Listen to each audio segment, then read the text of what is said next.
For today's video mga ka-landscape, good morning and good afternoon po everybody. Bali, share ko lang po sa inyo yung gagawin natin ngayong araw na to. Bali po, magpuputol na po tayo ng golden duranta na talbos. Bali po, yan po yung paugatin natin ngayong araw na to. Ayan, tawag po yun sa halaman ng golden duranta. Ayan po yung paugatin natin ngayong araw na to. Ayan, bali, kumukuha na po ako ng talbos lang. Yan po yung paugatin natin. Maganda po yan sa mga groupings, pero pwede naman po kahit saan yan kasi napakaganda po talaga ng dahon yan, madilaw. Maganda po yan sa nainitan. Ito po maganda yung landscape po yan, itanim.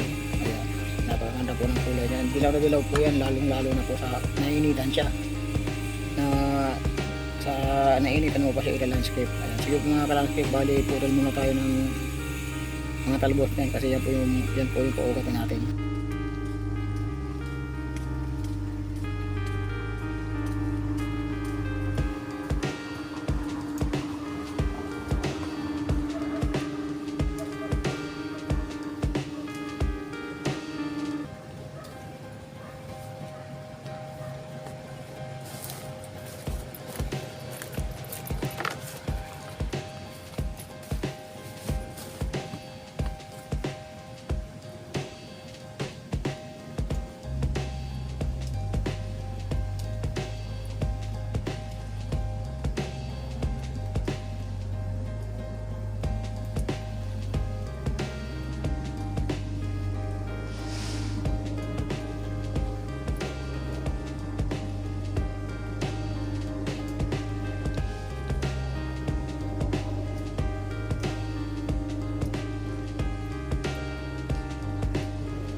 Ito na po mga ka-landscape yung nakuha natin.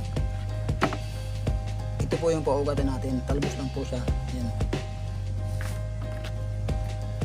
Ayan na po pala mga ka-landscape yung paglalagyan natin ng ipa at saka buhangin. Diyan po natin ilalagay yung ipa at saka buhangin.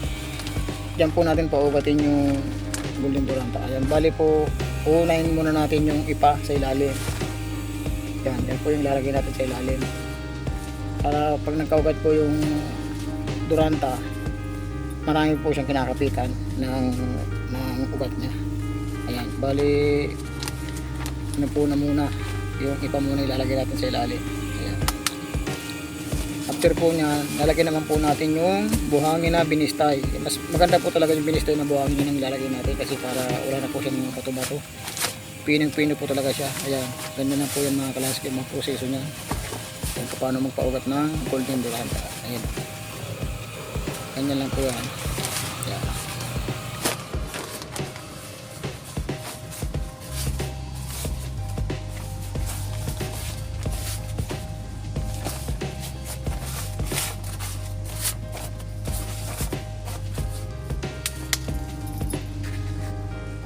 Ito na po mga ka-landscape yung naputol natin. Ito. Bali, cottage lang po yan. Talbos lang po yan. Yan po yung paugatin natin ng halaman. Tawag po dito sa halaman na ito, golden duranta. Ayan. Bali, ilalagay na po natin ngayon sa buhangin. Dito natin siya paugatin. Bali, sama-samahin muna natin siya kasi wala pa naman tayo nairibag na seedling bags. Wala pa naman tayo paglalagyan. Kaya, pagsama-samahin muna natin sa isang seedling bags na doon natin siya paugatin. Ayan. Sige po mga ka-landscape, pakita ko na po sa inyo kung paano. Ayan na po mga ka-landscape. Bali, tutusok na po natin yan. Ayan o. Ganyan lang po yung isa-isa yung pagtusok natin. Ayan. Para kahit paano, mayroon po kayong matutunan sa mga ginagawa ko sa ina-upload ko sa araw-araw. Napaka-basic lang po yan mga ka-landscape. Ayan, bali, kung paano magparami ng mga halaman. Ayan, ganyan lang po yan kung paano proseso. Ayan, sige po mga ka-landscape. Bali, tuloy-tuloy ko lang muna pagtutusok niyan para matapos na po tayo. Ito na muna, sama-sama ko muna siya na dito pa ugatin. Ano lang po ito, mga 2 buwan lang po ito, may bato po. Basta alagaan nyo lang po sa dilig. Ganito lang po yung proseso niya. Ito po, buhangin po ito. Mas maganda po ito pa ugatin dito kasi ito po malamig, matagal matuyo itong buhangin. Ito po lagi kadalasan ginagawa ko kung paano magpaugat ng mga ibang halaman. Maraming proseso pwedeng gawin sa kung paano magpaugat ng halaman. Ito kasi kadalasan ginagawa ko para